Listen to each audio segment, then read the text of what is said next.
Hi children, it's Miss Tina again. I've had a lot of parents tell me that they listen to my stories right before nap time or bedtime, so I thought I would read a book that I tend to read before nap when we're at school. It's the Snatchabook. One dark night in Burrow Down, a rabbit called Eliza Brown found a book and settled down when a Snatchabook flew into town. In every house and every bed, a bedtime book was being read.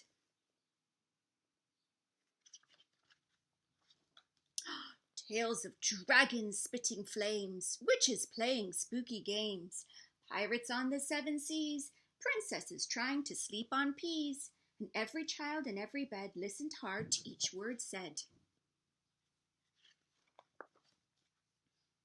Eliza Brown at number 3 was reading quite contentedly. Her curtains opened just a chink, she barely had a chance to blink.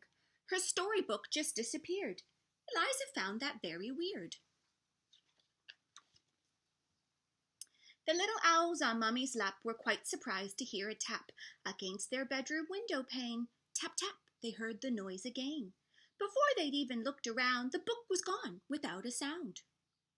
The wind blew wild across the sky, the smallest squirrel heard a cry. "What's that?" she whispered to her dad. But then this was really bad. Before they had a chance to look, she'd lost her very favorite book. Look, there's the Snatchabook. He's taken the book and he's flying away with it. And so it went night after night. Books disappeared from left and right. 5 books here and 6 books there. The shelves began to look quite bare. In Burrow Down, the rumors spread of book thieves under every bed. Eliza Brown at number 3 was keen to solve the mystery.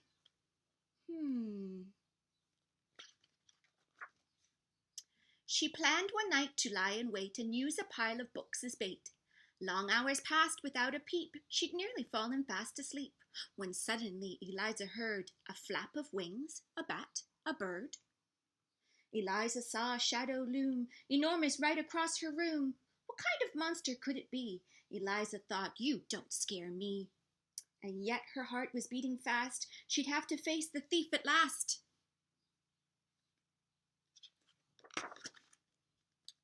She threw open her window wide and shouted to the thing outside, "Stop stealing all our books right now. Just give them back. I don't care how." Can you see the little Snatchabook down here? "I'm sorry," came a little voice. "I really am. I have no choice." Eliza looked down in surprise. She couldn't quite believe her eyes. "So who are you, and what's your name?" The creature hung its head in shame. He mumbled with a mournful look, "I'm just a little Snatchabook." Eliza nodded solemnly. She sat the creature on her knee. "You can't just come and help yourself to every book on every shelf."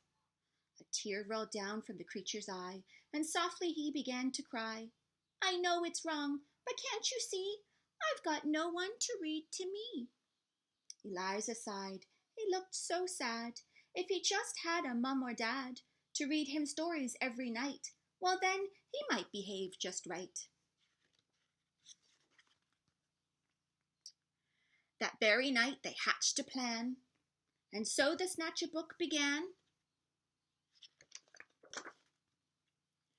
to give back all the books he'd nicked. Eliza Brown was very strict, and trying hard to prove himself, he stacked them neatly on each shelf. And when he'd made his full amends, Eliza called on all her friends and told them how he worked all night to turn a wrong into a right. And now each night in Burrow Down, as darkness falls upon the town, in every house, in every bed, a bedtime book is being read. And if you take a closer look, you might just see the Snatchabook, perched happily on someone's bed, listening hard to each word said. The end. I hope you enjoyed that Snatchabook story. It's a cute one, isn't it? Have a good day.